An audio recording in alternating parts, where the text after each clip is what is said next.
inside, on that very first night, in this house of sliding, little tiny house of sliding paper walls that divided the house, my uncle had arranged a local rock band to come. We were the American visiting cousin. And so that night, all the walls were pushed back.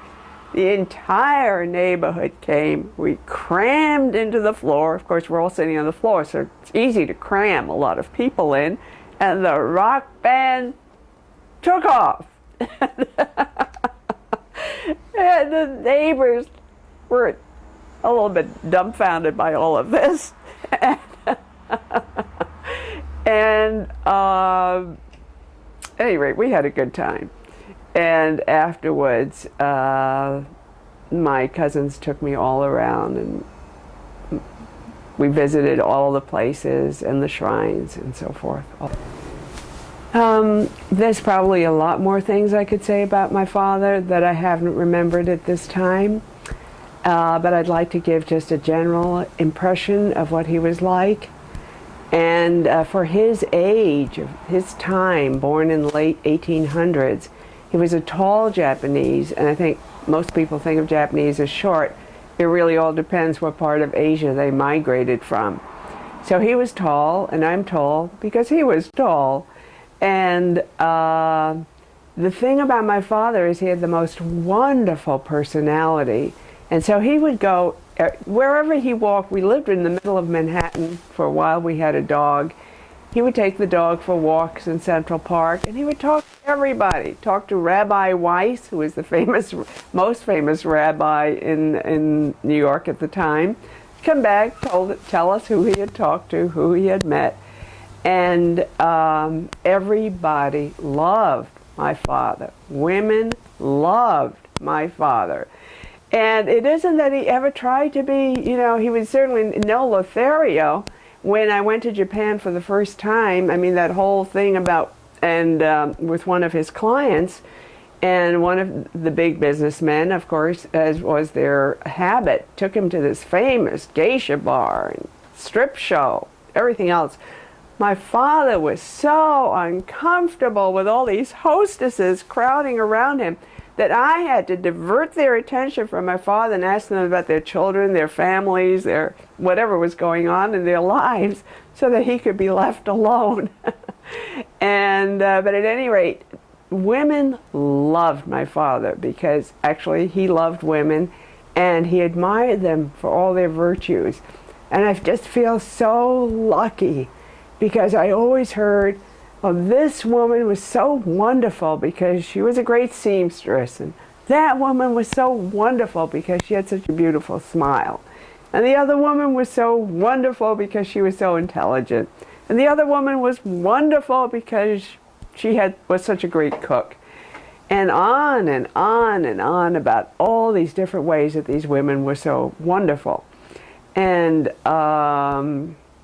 in fact, probably one of the most important lessons of my life I learned very, very early. It was a huge lesson, and I'm very grateful for it.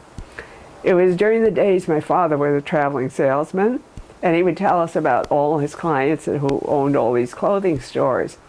And one of them was this Mrs. Fukuda, who owned a store in Hartford. We heard more stories about how brilliant Mrs. Fukuda was, what a great conversationalist she was, how interesting she was.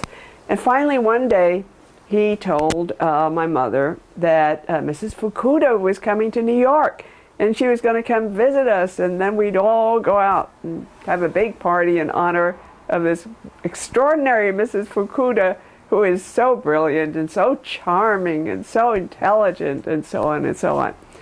At any rate, I was 5 or 6 at the time. Mrs. Fukuda arrived at our apartment. My father opened the door, and there was this short, squat, ugly Japanese, the ugliest woman I had ever seen in my life. and she looked like the cartoons of the World War II Japanese when they showed Japanese as squinty-eyed and cross-eyed, buck-toothed and everything else, and she literally looked like that. And we went to the restaurant, and we sat. It was a Chinese restaurant. My father, of course, always ordered from the Chinese menu because the kanji is the same. So you can read. If you're Chinese, you can read Japanese. If you're Japanese, you can read Chinese because the kanji means the same, even though it's pronounced differently. So we always ordered from the Chinese menu, and then it would take an hour for the food to be fixed. And I remember sitting there at age 5 or 6 and feeling ashamed of myself because I was so embarrassed to be seen in the company of this ugly, ugly woman.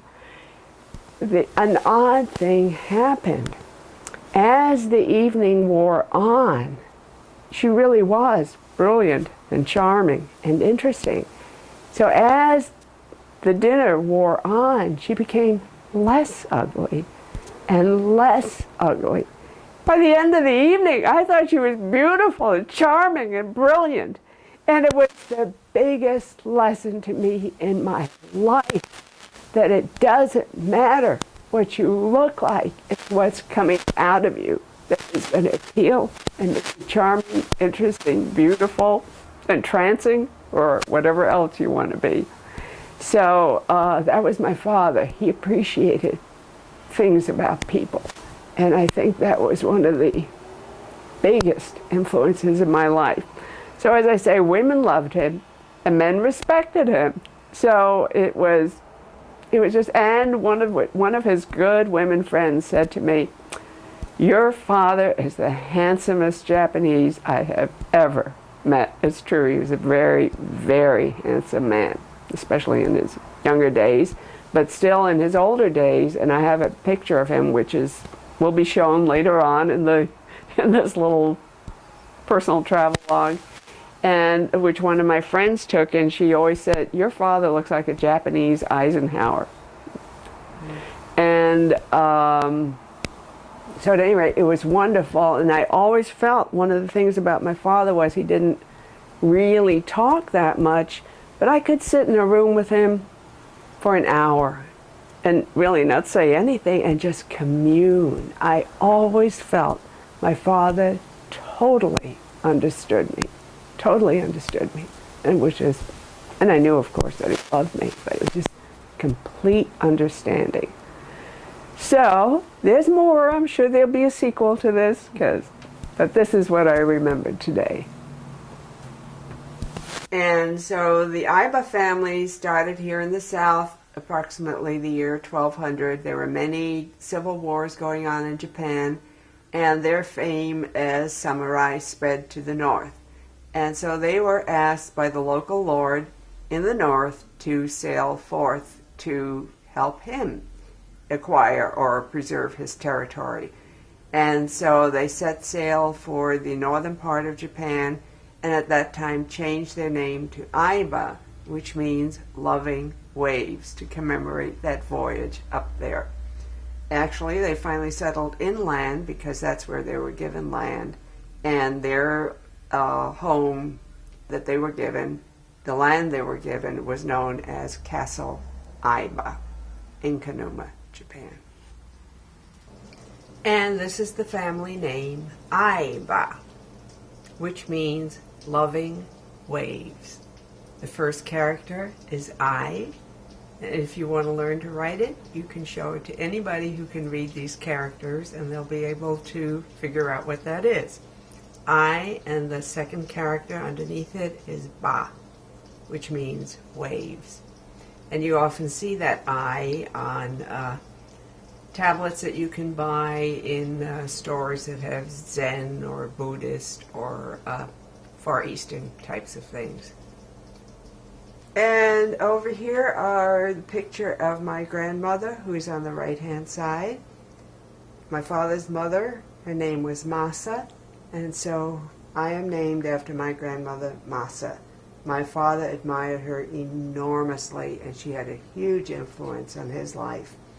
And on the left is my great-grandmother, my father's grandmother, Hisa, who lived to be about 113. And that picture was taken about 100. And this is the Torii Gate at Lake Chusenji, which is very close to Kanuma, and which is where my relatives took us when my father and I first visited Japan together in 1968. Very beautiful, large lake with a famous waterfall. And I personally love the Torii Gates because they represent the boundary between the spirit world and the human world and celebrate the spirits of nature.